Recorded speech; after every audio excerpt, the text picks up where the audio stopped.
байгаль ижийтэйгээ хувийн холбоотой амьдардаг агуу ард түмний үрс билээ бид. Газар шороо байгаль ижийгээ нүдний цөцгийн мэт хайрлах ухааныг өвөг дээдсээсээ уламжлан үлссэн билээ бид. Газар шороо байгаль ижийгээ хэрхэн хайрлах ухааныг үр хойчдоо өвлүүлэн үлдээх үүрэгтэй билээ бид. Монголын үндэсний олон нийтийн телевиз, Монголын бэлчээрийн менежментийн холбоо, усны газартай хамтран ногоон аялал цоврал нэвтрүүлгийг толилуулж байна.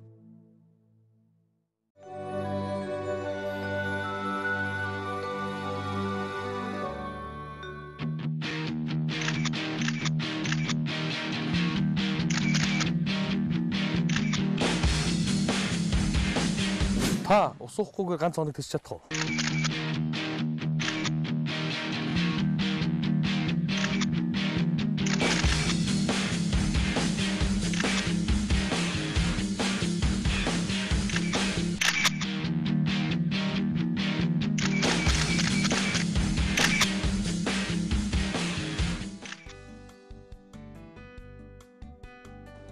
Ногоон аялал нэвтрүүлгийн оролцогчид бэлчээр ус байгаль орчны чиглэлээр бэлтгэсэн сурвалжлага нэвтрүүлгийн 2-7 хоногийн турш ийхүү үзэгч танд өргөн барьлаа.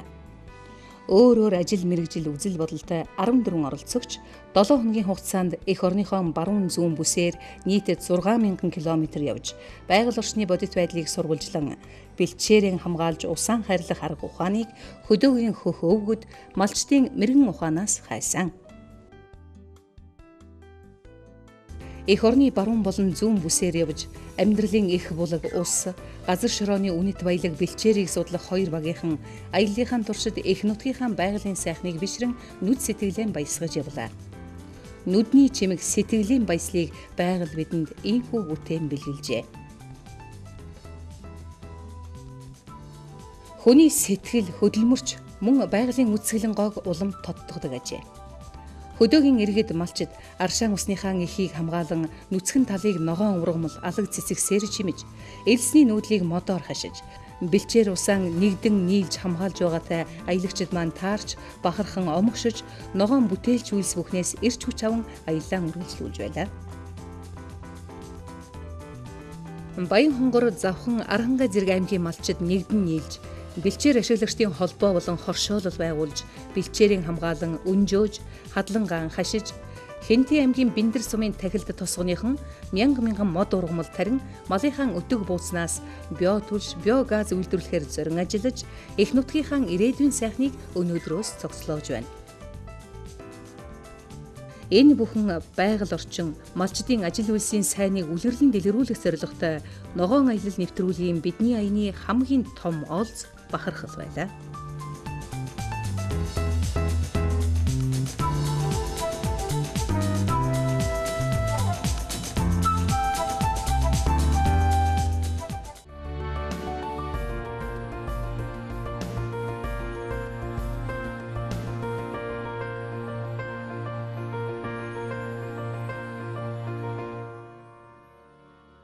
Нэг ирв гэж те. Тэр чинь бас нэг юм түшин штэ тэрээс. Уус өвс одоо бэлчээр эдгээр чинь бүгдээрээ хоорондоо үүл эдгээр чинь те хоорондоо нарийн юм хүйн уялдаа холбоотой байдаг. Амраах уу амраахгүй юу? Тэрнийхээ ургамлын гацыг одоо яаж сэргээх үү? Тэрийг яг тэндээ амьдарч байгаа хүмүүс нь өөрснөө хамтарч одоо зогцож ингэж шийдэх нь бол хамгийн зөв юм байна. Заавал ургамал олох хэрэгтэй юм. Сөөдсөө малчин цаая дэдхид хаврхон Монголуухан. За одоо надад ташуураа харч яах вэ гэж. Таахад ихсгэл. Би бол бэлчээрийг зөвхөн өнгөц хэсгээс нь хараад өвснөгөөг бэлчээр гэж боддог байсан бол одоо бол бэлчээр гэдэг ганцхан өвс биш. Дээрээс нь тэнд нь амьдарч байгаа малчид бас тэдний ив нэгдэл, газар дэлхийг хайрлах сэтгэл, тэ ингээ багаар болж ажиллах энэ бүхнийг байгаль орчноо одоо хайрлах тэр бүх хайртайгаа нийлээд цогцороо бэлчээр байдаг юм байна гэдгийг би маш сайн ойлгож авлаа. Багийнхандаа хэллгүүгээр туул голын ус авч байгаа. Туул голын ус аваад дараа нь хэрлэн гол, онон голын усыг аваад гурван усаа нийлүүлж цай чанж өгнө. Гурван голын монголчууд ямар цай уудыг үзүүлнэ.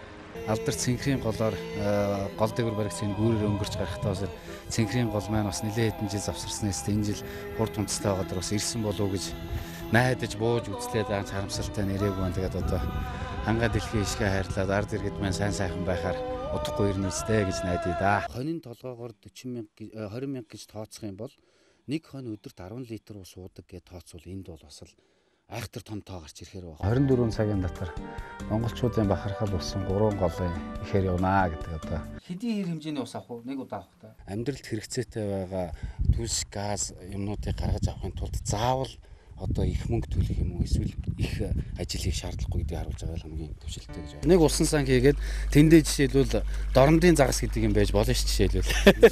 Хаягдл усан сан гэдээ байж байгаа. Энэ маань бол байгаль орчинд маш их аюултай нөлөөллийг үзүүлж байгаа. Гангануур яагаад багасаад байгаа юм бэ гэдэг асуудал дээр шаардлагатай хөрөнгө мөнгийг нь хаях байд юм эсвэл олон нийтийн анхаарлыг хандуулах хизээ өгцөн бэ гэдэг зөвхөн ус ашиглаж эхлэх явцад нь л усны газар мэдж эхэлж байгаа. Орчин үеийн соёлд хүн төрлөختөн гэж хэлж байгаа бидний толгой дотор цөлжилт явагдаад байна.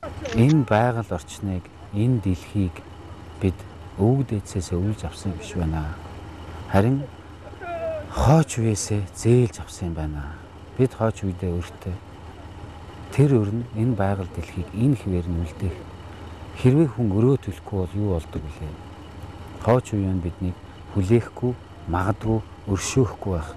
Үргэлж хамт явсан үзэгч та бүхэндээ бүгдээрэнд нь чин сэтгэлээсээ баярснаа илэрхийлье. Яг энэ мөчид өөрийнхөө бодлыг та бүхэнтэй хуваалцаад үнэхээр хөх тэнгэрээ шүтэж хайрлж явдаг монголчууд хичнээн сайхан баялагийг тэр баялаг гэж түрүүн ярьсан зүйлээс хэдэн тэр баялагийг хайрладаг, хамгаалдаг ухааныг бидэнд өвлүүлж өгсөний төлөө өвөг дэцтэй бид нар баярлж талархах ёстой. Түүнээс гадна хамгийн гол нь хойч үедээ энийг үлдээх ёстой байна гэж ингэж ойлгож. Хүм малын умдаа болсон ориглон ундрах ар шаамбулаг гол горих нуур усны нутаг. Нийт нутгаар зуншлах сайтай байгаатай адил энэ нутагт ч мөн өвс ногоо бороо хур тэгширч хүм малын зоо тэнийсэн сайхан зам болж байгааг хараад аяллаа бидний сэтгэл баясч явлаа. Энэ бэлчээр бол газар янз бүр байна. Зарим газар бол өнтөө сүлтэй байхад, зарим газар бол их дагтарч хайргассан, бүр цөлдсөн. Ус бүлээхэн байна уу? Үнэхээр сайхан тонголго байна. За аршаа ус ариун байх болтугай. Наадмын дараа намар гэдэг одоо ингээд салхи бас сэр хийгээд эхлэнэ гэдэг чинь тэгэл ер нь ам ортж байгааг шинжтэй. Нэг бол хүнлүүгээ авчиж мартчихдаг, нэг бол өөрлөгөөрөө мартчихдаг. Дээрс бол одоо энэ нутгийн гол одоо тэжээл юм байна. Өөрөөр хэлэх юм бол энэ өнжүүлсэн тал байгаас одоо урд өмнө ургаж байгаа тийм шинэ ургамлууд байгаа. Нутаг бэлчээрээ одоо хүн зохистой ашиглахын тулд эхлээд энэ байгалаа одоо таны мэдэх асуудал айгүй чухал байгаа. Надад бол дэмдэмэндээ, дээсэрчэндээ, хүн ахтай, дээр захтай гэж санаа. Зүгээр малаа 2-3 тэрбум төгрөгөөр үнэлээд идэг мөртлөө 20-30 тэрбум марк үнэлээд идэг мөртлөө энэ газар гэдэг зүйлийг тэр үнэтэй зүйл гэдгийг ерөөсөө огт ойлгохгүйгээр ирсэн юм байна. Энийг үнэхээр хуульчилж энд эзэмшиж байгаа тэр эзэд нь ямар нэгэн байдлаар тэр хуулийн хүрээнд энэ асуудлыг шийдэж өгөх нь зүйтэй юм байна гэж л ойлгочод байна. Сайхан нутгийн иргэдтэйгээ хөөрөлдөж ярилцаж ирнэ гэж бодож байна. Үзэгч олон өмнө ч гэсэн санаа төрөхөөр олон одоо сайхан үйл явдлыг бас энэ аялын хугацаанд бид явуулах, өрнүүлэх байхаа л гэж найдаж байна. Намар суулагчаад хавар хурааж явна гэхээр үнсүүлдэг үрээр хийж байгаа. Монголдууд анхных нь тарилчуд нэг 80 гаруй сая хонь толгой шилжүүлсэн малыг даах бэлчээртэй байдаг. Гэтэл бэлчээрийн маань 30 хэдхэн хувь нь устай. Энэ генераторыг болж өгвөл энэ 3 гол болж өгвөл 29 сав газартаа хүрэх юм бол бас цаашдаа хамгаалах нэг механизм болох нь патва трактор өсөмжилж байгаа юм маань. Төр багийн нийтийн хурлаар энэ бэлчээрийнхаа ашиглалтыг, хуваарлтыг энэ төр ярьдаг. Нутгийнхаа одоо зочныг өрөө гэж бодож байна.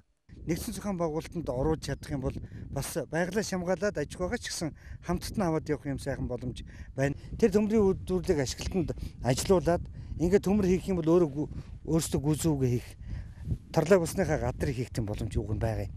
Ус байхгүйгээр тийм бэлчээр байдаг. Эсвэл худагтай мөртлөө, устай мөртлөө бэлчээргүй газар. Энийг зохицуулахад бол энэ жоохон хөрөнгө оруулалт энэ бэлчээрийг усчлуулахад бол зайлшгүй хэрэгтэй. Жилд нэг 493 мянган жуулч ирдэг. Энийг мэдэх юм бол айгүй бол тоон нэмэгдэхийг үүс гарахгүй шүү. Байгаль орчныг яаж хамгаалах вэ гэдэг тогтолцоогоо бий болгож чадах юм бол тэрний дараа уул уурхайг одоо хаах уу, алтны орд газруудыг бүр мөсөн зогсоох уу гэдэг асуудал бол энэний дараа яригдах нь илүү одоо зөв логиктэй юм байна гэсэн ийм дүгнэлтийг бол бид одоо ерөн санал нэгтэй бараг бий болголоо гэж ойлгож байна. Тэгээд ерөнхийдөө бэлчээрийн мал аж ахуй бол дэлхийд байхгүй, нүүдлийн мал аж ахуйн технологи бол дэлхийд байхгүй, үүнийг дагсан соёл иргэншил бол дэлхийд байхгүй ганцхан сондгой соёл иргэншил гэж бид ярьдаг. Тийм учраас энэ байгалаас ургасан өвс дэжээлийг иддэг мал аж ахуйгаа энэ мал аж ахуйн технологиг энэ бэлчээр усчлуулалтын асуудлыг бол иж бүрэн цогц асуудал болгож шийдэх зүйтэй байна гэдэг дээр санал нэгдлээ. Энэ бол зайлшгүй зүйлээ гэдгийг бол одоо хаана зөв ойлголоо. Бид байгаль дэлхий рүүгээ одоо нийтийн үйл хэрэг болгож байгаль дэлхийгээ хамгаалах энэ ус ундраг их бүтцээ нийтээрээ хамгаалах нь бол илүү чухал зүйлээ гэдгийг бол одоо энэ цуврал нэвтрүүлгүүдээс ойлгож авч байгаа гэж үзэгч түмэндээ бас найдаж байна. Баярлалаа. Үдсгэлэнт сайхан нутгаа чимэх газар дээрх баялагийг бид өөрсдийн гараар ийхүү бүтээж болох юм. Нэг үндэс, нэг мөчрний цаана их орны сайн сайхан ирээдүй оршин байгаа. Нэг мод, нэг амьдралын эхлэл билээ. Шинэ хүмүүстэй танилцах, шинэ юм мэдэж авах гэдэг утгаараа миний л хувьд л маш их сонирхолтой байдгийг. За тэгээд өөр яг үүнийг Hearst Sean Entry гэдэг олон зүйлийн яг тал хэрийн төлөөлөгч болох зүйлүүд бол бий л дээ. Энэ хорвоо дэлхийг одоо ингэж энэ амьдаар нь хин сайхан ногооноор нь цэцэгтэй нуул уртаа энэ амьдралыг тэтгэж байгаа юм чинь өсөг усаа. Тэгээ энэ онон голыг одоо жишээлбэл нутгийн ард түмэн энийгээ шүтчихэл амьдэрдэг. Энэ онон гол байгаагүй бол нэгдүгээр энэ хавийн байгаль ийм байхгүй. Устайгаа холбоотой, амьтантайгаа холбоотой, газар нутгатайгаа холбоотой тийм асуудлууд гарч ирнэ. Ядаж цагаан зэр маань чөлөөтэй нэг нутгаасаа нөгөө нутг руу төмөр зам ямар цаад болохгүйгээр шилждэг байгаасаа гэдгийг нутгийн хүмүүс ярьж байсан. Энэ бол цэвэр хэрэглээний асуудал. Говийнхан зага асар их хэмжээгээр түүж дотоод өрхтөн одоо бүх юмд их сайн гэж нүүдэлж байгаа нөгөө цагаан зэр маань, хулган адуу маань, хар сүлтийн маань ингээд төмөр зам тавихад би та нарт газрын зураг дээр үзүүлж исэн тэрэн шиг хид хідэн дахиж хэсэг болон хуваагдаж устгах сүнэх аюулд маш хурднаар өртөх боломжтой байна. Ийм учраас одоо энэ төмөр замыг барих гэж байгаа компаниуд маань энэ гарцуудыг хэмжээгээр хийж өгөөч. Эсвэл үүний хажуугаар өөрөлдвөл гарцуудыг барихын хажуугаар хажуу талынх нь өргөс торных нь дизайныг өөрчлөх тийм асуудлууд гарч ирж байгаа маа. Энэ талаар бол манай байгууллага болон амтны судлаач эрдэмтэд бусад хүмүүстэй хамтран ажиллаж санал зөвлөмж гаргаж ирэх гэж байгаа. Энэ зөвлөмжүүдийг маань хүлээж аваасаа гэж хүсэж байна. За ингээд би энэ аяллаа дууссан хамтран цуг явж исэн бүх багийнхаа гишүүд энэ аяллыг санаачилсан ивент итгэсэн байгууллагуудаа баярсан талархснаа илэрхийлье. Та бүхэнд амжилт хүсье. Эх орон минь, бид таны давааг үвэ бүхэнд тань овоо шивээгээ босгож, нуг хормой бэлд тань өвөлжөө хаварж байгаа засан суудаг. Нугаршгүй сайн эрс тандал хорогдож, нулимс цусны алинч ялгалаггүй тандал ихшээж явсан. Баян байгалыг бардамхан байхад бид бачимхан зантай ориглуун явна. Уул усны аль сайханд уул уурхай байгуулж байгаа бүхний тань өөрөөсөө харамлан бусдад өгч байна.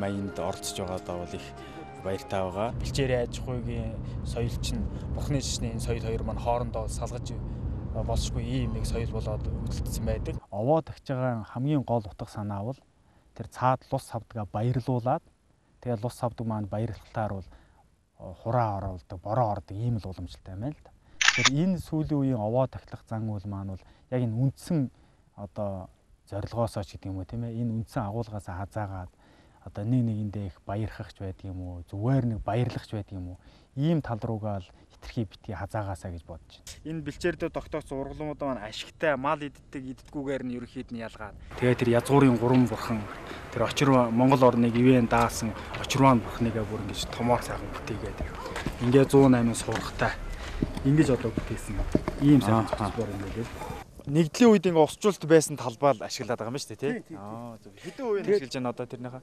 Нарийн бичгийн нэгээл найрлага дээр нь жоохон гардаг юм гээл. За ерөнхийдөө Багтаа морь унжсэн. Манайх чинь сайхан хурдны морь үйдэг айл байсан. Тэгээ сэтгэл хөдлөө сайхан морь унсан. Баг насаад дурсаа сайхан. Нүүдэлчин, малчин амьдрал гэдэг маань монголчууд бидний гол одоо амьдралын хэв маяг их сурвалжтай. Мөн одоо бусад орноос ч гэсэн ялгаж идэг гол зүйл. Тэгээ энэ нүүдэлчин малчны амьдралын хамгийн гол зүйл маань бол мал, бэлчээр, малчин маань байдаг юм байна. Тэр дундаа бол бэлчээр гэдэг маань бол малчин болоод малд ямар их хэрэгтэй вэ гэдгийг улам бүр сайн мэдэж авлаа. Тэгэл ер нь монголчууд бид хүн бүгдээрээ л энэ одоо нандин чухал зүйлээгээл хамгаалах хэрэгтэй байна. Эцэд нь бол одоо эзэмшүүлэх хэрэгтэй байна гэдгийг сайн мэдэж авлаа. Тэгээ бэлчээрээ зөмөрөө хамтдаа хамгаалцгаая. Ийм гэхдээ энэ том нур байсан гэж штэ. Одоо жижигэрсэн байгаа гэдэг ч штэ. Өөрөө үг хэлэхгүй ингээд бидний хөл дор байж идэг ч гэсэн энэ бол манай амьд байгалийн хүүс нэмаа гэж би хэлмээр байна. Хүүс нэм. Тэр хүүсээр дамжиж ээж хүү хоёр холбогдож тэр шинээр төрж байгаа хүүхэд ээжээсээ тижээл авч тэр шинэ хүүхэд тэр эхийн хөвлөд дотор бүрэлдэх шиг энд байгаа бидний одоо хөл дор байгаа энэ даруухан жижигхэн зөөлхөн энэ өвсөөр дамжиж их дэлхий тэгээ бид нар хүүсээр ингээ холбогддог. Энэ жил тэмээг эцэнд идчихээл гэж бодоод идэдэг. Эсвэл зараад идэг. Гэтэл айл болгон тэгээд байхад чинь нэг эзэн цэгийн мэдчих байхгүй. Бэлчээрээ хадгална гэдэг бол одоо яг энэ өвөөл тогтоож байгаа, энийг хөрөнгө болгож байгаа, энийг яг хамтдаа яг эзэмшиж байгаа ийм л худаг усныхаа төлөө ч юм уу, газар нутгийн төлөө ч юм уу, ив зүйтэйгээр зохицож болох тийм шийдлүүд хаана байна гэдгийг бас сургалсан ийм шийдэл хайсан нэвтрүүлгээр үргэлжлүүлэе гэж бодож байна. Тодорхой эсгийн одоо газар очоод яг ингээд дөрвөлжин болгоод тавина. Энэ юу болох вэ гэхээр энэ 1 м квадрат талбай болно. Танаахан зөвхөн энэ хэсэгтээ мөрддөг ямар дүрм та нар дундаа баталсан. Тэгээ энэ нөхдүүд байж ч цэцэг зүгийн ирвэхнүүд байж ч манай он ургамалчин дахиж ургаж сэрэгдэг. Айгүй сонирхолтой амьдрал тохиолдоод байдаг. Хүн болгонд их сонирхолтой өөр өгөөж өгөөд идэг. Малчид минь та нар тархаа будрахаа ганц нэгээрээ бол энэ сум мэд байгалийн гамшигт нэрвэгдэн хугарнаа. Яг л жинхэнэ монгол хүн. Би монгол хөөн гэж одоо цээжэд илтмэр санагдаж байна л да. Одоо малчтаасаа маш их юм сурлаа. Тэгээ зарим хүмүүс ингэж ярьдаг л да. Ер нь Монгол улс одоо бэлчээрийн аж ахуй тийм ч чухал биш ээ. Одоо орчин үед хөгжиж гэн, фермерийн аж ахуйг илүү хөгжүүлээ, бэлчээрийн нүүдлийн мал аж ахуйг дагаж тэрийг одоо тэгж нэг их одоо хөгжүүлээд яах вэ? Ер нь одоо 21-р зуунд өөр одоо арга замаар маллын энэ гэсэн хүмүүс ярьж л идэг. Гэтэл яг ингээ бэлчээрийнхэн аж ахуйг хөгжүүлээд уламжилт аж ахуйгаа одоо тэр орчин үеийн шинэ биологийн одоо тийм ээ цэвэр арга технологитой хослуулад байглаач сэргээгээд огт нооч устгаад хамтарч одоо эдийн засгийн хувьд ашиг олоод явж байгаа малчдыг яг ингээ нүдэрээ харахад бид нар бэлчээрийн мал аж ахуйг цааш нь хөгжүүлэх ирээдүй маш их байна. Энэ ирээдүйг харин зөв хийхийн тулд бид нар малынхаа тоог одоо яаж менежмент хийх үү, бэлчээр яаж менежмент хийх үү гэдэг дээр зүгээр нэг одоо улс төрчид нь яриад ямар нэгэн хууль тэндээ өөртөө дур мэдэж гаргачаад энийг хэрэгжүүл гэж малчдад тулгах биш. Малчдын маань хуультай хуульгүй хийцэн байгаа маш их туршлагуудыг нэгтгэж тэрийг нь харин органикаар зохицолдооно олцсон энэ олон шийдлүүдийг хууль болгож тусгаж өгөх нь их чухал юм байна гэдгийг л маш сайн ойлголоо. Тэгээд ер нь энэ зууны одоо зуншлага ийм сайхан байхад бид нар одоо энэ бэлчээрийн аялалд явж таарлаа. Монгол орныхон үзэсгэлэнтэй газруудыг үнэхээр одоо мөрөөдж идэг тэр үзэсгэлэнтэй газруудыг үзэж чадлаа. Миний хувьд бол маш их зүйл дээр нүд нээгдлээ.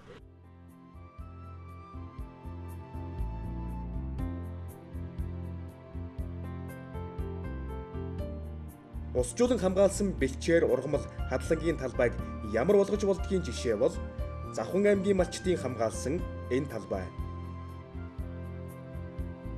Хүн сэтгэл зүтгэл гаргавал усны ундрагыг нэмэгдүүлж ногоон ургамлыг соёолуулан ургуулж чадна.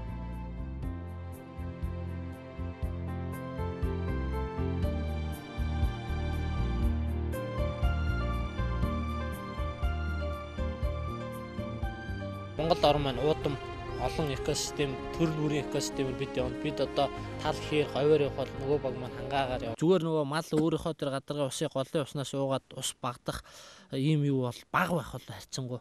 Нөгөө уул уурхаагаасаа, мал аж ахуйгаасаа тэр бордоо химийн бордоо юунаасаа болоод гол усаа бохирдуулах. Магадгүй дотооддоо цаашлаад баг хил дамсан бохирдол орж ирж байна. Заавал бордоо хэрэглэхгүйгээр бас тариа ногоо сайж тарих бас боломжууд байна. Тэгэхээр тэр боломжуудыг хоорондоо бас солилцох хэрэгтэй юм шиг санагдаж байна л да. Тэгэхээр ус мод хоёр бол хоорондоо ерөөсө салшгүй холбоотой. Өчигдөрхөн бид нар онон мөрний хөвөн дээр хоноод тэр их усан далаа, усан татар байжсан бол өнөөдөр ингээд оюун бүсрөө ороод ирсэн ховоодог, гар удаг дээр зогсож байна. За миний хувьд бол яг энэ экологийн чиглэлээр бас мэрэгчж судалгаа хийж байгаагаараа бол бусдаасаа бас арай жоохон давуу талтай.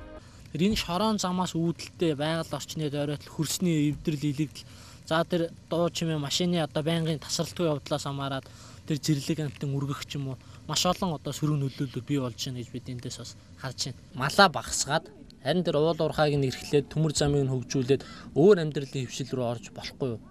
Уг нь бол энэ хавтан маань нарныг одоо ургахаас нахвал шингэх хүртэл хөдөлгөөнийг дагаж хөдөлж өөрөө мэдэрч явдаг. Энэ мэдрэгч хөдөлгөөн байхгүй байгаа маань нэг дутагдaltaй тал болж байгаа. Тэр хаашаа зөөгөөд байгаа. Тэр газар нь хэн ашиглаад боловсруулад байгаа юм бэ гэдгийг бодох хэрэгтэй. Тэр хүмүүс нь одоо энэ зохих судалгааны ажлыг хийж эхлэесээ тэгээд ширгсэн шалтгааныг нь багасж байгаа шалтгааныг нь гаргана байх гэж бодолцрын хөрсийг тэр чигт нь хуулаад доороос нь одоо төмрийн хөдрийг аваад цаашаага одоо тээврийн хэрэгслэр төмөр замаар хятад руу тээвэрлдэг. Цөлөрхөх хээрийн бүсээс буюу их нууруудын хотгоор түүнээс үргэлжлэн сунан тогтсон энэ цөлөрхөх хээрийн урт бүсээс шар шорон шуурга бол эхэлдэг.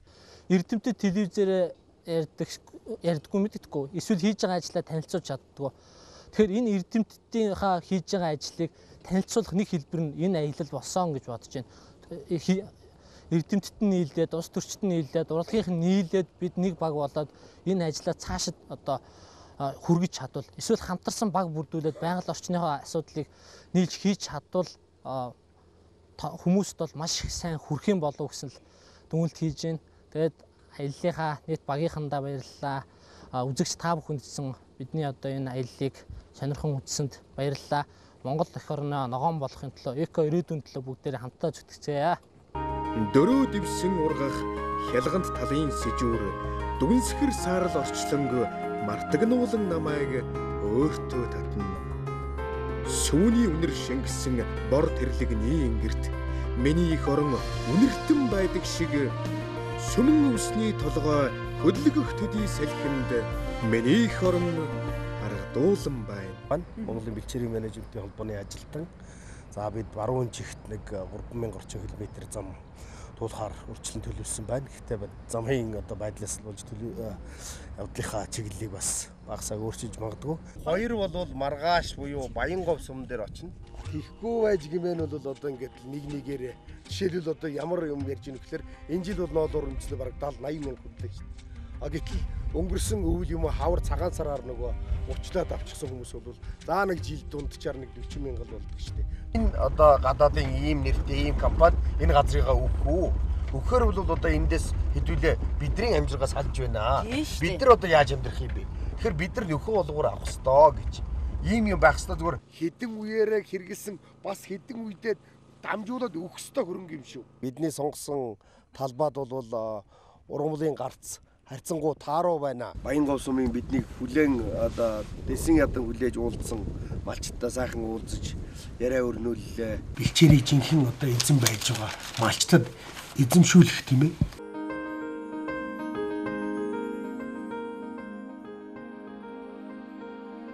Налгар шаргал наран хоног хоногоор холдоход намар намрын шавууд тэнгэрээ хээлэн буцахад нутгаа сахин малчин л үлддэг. өвсөн сүл тасарч үүлэн сүүдэр алслахаас өмнө өвс хадлангаа бэлтгэдэг. Гүн чинь нэг шүү дээ. Чимгээ цэцгээ баяраа төгсөө гэдэг нэг нэр өгчихгүй. Нэвтрүүлэг олигтойхон хөдөлтөө. Хотын шороон дээр өссөн юм болоо. Орой хоолны цаг. Тэгэл болно шүү дээ. Ширийн мэрийгээ бэлдээ байхаас аваад тийгээд бассан. Хээр онгорж байгаа шүү. Эртхэн шиг л төвлөрж авсан тал гэнэгүй шүү дээ, тийм ээ. Хамгийн эхлээд миний програмд юу орсон байгаа вэ гэхээр өглөө 6 цагт босцгоно. Өглөөний дасгал хийцгэн. Энэ худаг усыг бас малчтад өмчлүүлэх талаар энэ ямар бодолтой байд юм бэ өөрөө? Ой модоо хайрлаа. Энэ мод болгон ухаантай амьдралтай өөрийн гэсэн түүхтэй байдаг л гэж яриад байдаг.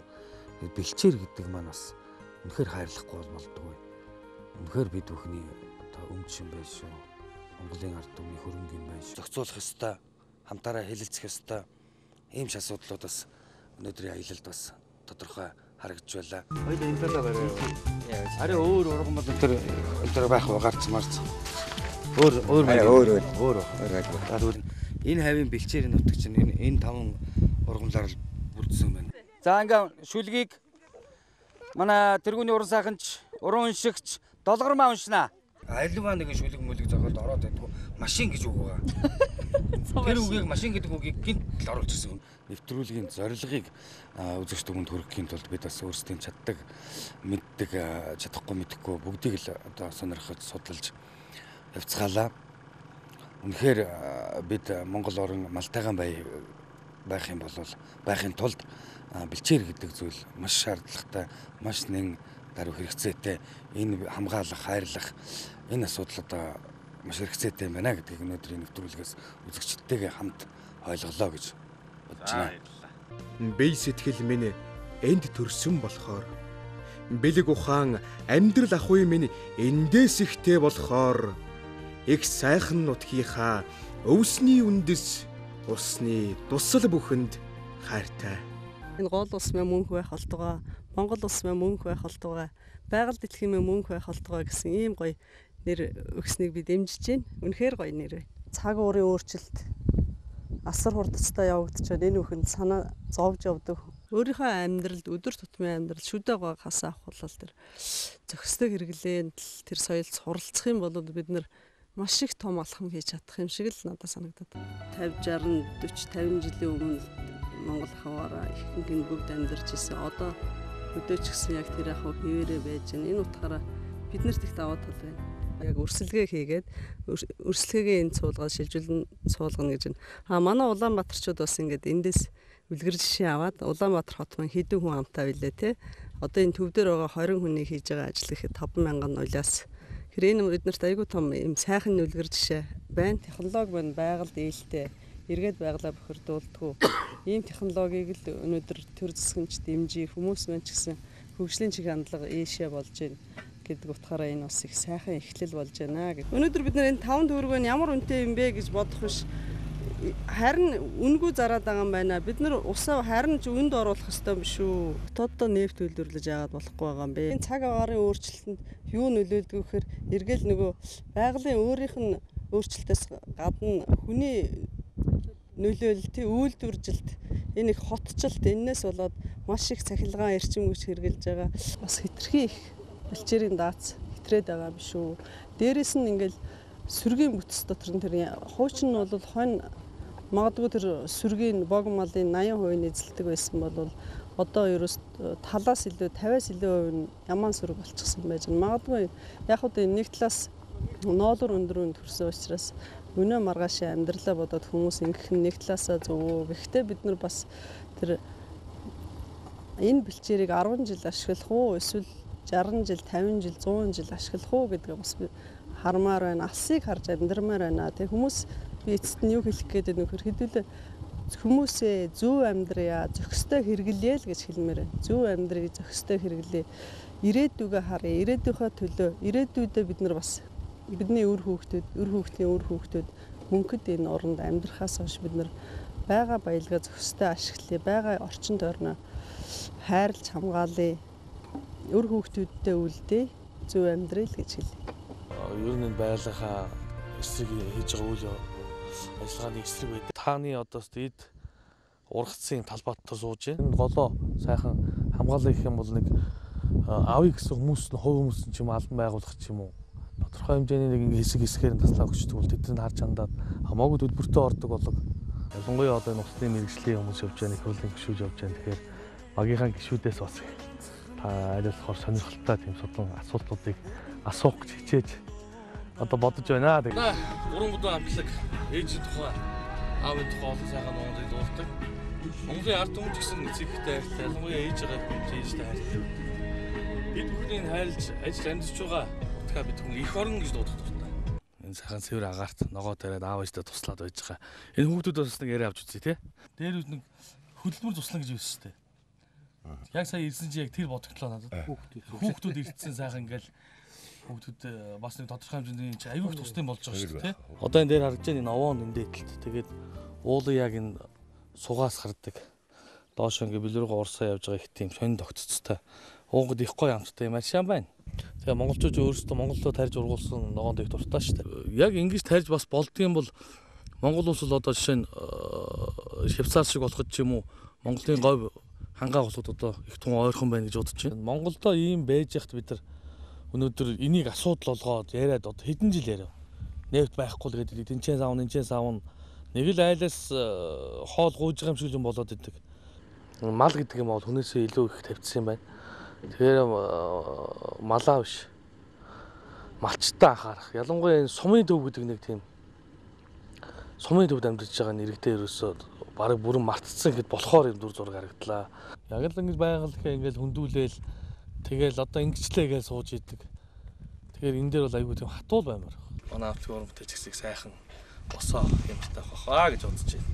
Энэ аяллаас бас ганц одоо өвлж ирсэн их тийм эмзэглэж ирсэн зүйл бол үнэхээр одоо хүн гэдэг зүйлийг Монгол хүн гэдэг энэ зүйлээ Монгол хүн бол яалчгүй Монголын баялаг. Тийм учраас энэ хүн гэдэг зүйл рүүгээ анхаарч бас хандхад тэгдгээр хамгийн түрүүнд анхаарах зүйл нь юм байна гэж л ийм бодол өвлөж ирлээ. Тэгээд бид бүгдийн аяллыг бас үзсэн. Эндээс бас үзэж байгаа үзсэн энэ бүх хүмүүст бас баярлалаа гэж л. Дээрээс нь бид бүгдийн яг л ерөөсөө манай аяллаа гол зорилго бол байгаа хөдөө орон нутагт байгаа байдлыг байгаагаар нь үзүүлэхийг зорж ирлээ. Тэгээд бидний зорилго ч гэсэн биелсэн гэж бодож байна. Тэгээд бид бүгдийн нэвтрүүлгээс үзэж байгаа та бүхэндээ маш их баярлалаа. Уулын оройд саль хэсгэрч бодлыг алсад хүргэж байдаг. Уйхан замбуу твийн наран тааны үнэрт согтож байдаг. Энэ бол миний их орон. Нүүж сууж явхдаа буурай цэвэрлэж байдаг. Нүгэл тогтох аргагүй миний их орон, ариухан их орон. Тэгээ нэвтрүүлгийн маань санаа бол над таалагдсан л та. Яг гэвэл байгаль дэлхийн хатаж байгаа үед бол энэ дээр нэрмээд бид нар өөрсдөө сүтгэж байгаа байхгүй. Энэ хөргөн сайхан бэлчээрүүд бол ходог усгүй учраас л эзгүй шүү дээ. Ходог өрөмд бол устай газрууд байгаа үстэй. Альсвал үнэхээр устай газар нь ховордчиход байна уу? Альч тохиолдолд бол монголчууд бол нутагтаа хоорондоо зохицоол одоо ах トゥ нэг гол усын хараа нийлнэ үү? Зохицож л амьдрахаас аргагүй шүү дээ. Ер нь монголчууд бол амьдралаа жоох өөрчлөх хэрэгтэй. Одоо энэ маягаараа явхад хэцүү болоод байна л гээд их бичиж яриад байх юм. Ямар нэгэн эргэлтэнд албан ёсоор ороод чадаагүй, хуулиар баталгаажаагүй, өөрөөр зах зээлийн орчин үеийн харилцаанд ороогүй ийм хөрөнгө байгаа тоххой. Асар том хөрөнгө. Мянган жилээр өмчл одоо үе залгамжлаад ирсэн. Яг тэр хоёр ногооны зааг дээр аль алийг нь оруулаад юм шиг. Тэхөө. За сая малчид ярьж штэ. Энэ дэрсий чинь бид нар ингээд малт идүүлсээр байгаа зүйлдээ баг утнууд нухаарчихсан байсан. Тэгээ өнжүүлээд үнэхээр сайхан боллоо. Энийгээ бол намардаа малаа ээлжилж оруулаад, оторлоод, таргалуулаад ингээд аваад явна гэж. Өвс ногоогоо тоолоод, шоргоолжоо тоолоод, чулуугаа тоолоод ингэж анхнаас нь монголчуудыг хүүхдүүдийг сургуул тэр шин байгалийн бүх юмыг тийм юмд нүдтэй болчих шүү дээ. Бид гурав маань жоохон дүлээл суусгаж байна. Монголын эмэгтэйчүүд нуурын эргээд тарьсан хог, ялангуяа энд амраад буцаж байгаа улсуудын овоолоо тарьсан шил хогийг хараад жоохон сэтгэл эмзэглэж ирснийг нуух юу. Яг л анхныхаа нөгөө бэлчээрийн аж ахуй энэ Монгол нутаг дээр очиж ингэж нэгдэж байгаа нь бол тэртээ тэргүй биднэрт байгаа энэ сэтгэлийн гүнд байгаа энэ зүйлийг асаагаад бидний өнөөдөр 7 хоног хамт явсан ч гэсэн маш олон зүйлийг амархан хамтдаа ойлголцож хийлээ. Энэ бол нөгөө л бидний дотор байгаа Монгол нутгийн одоо үндэс угсаа за Монгол нутгийн эрч хүчил байгаа шүү дээ.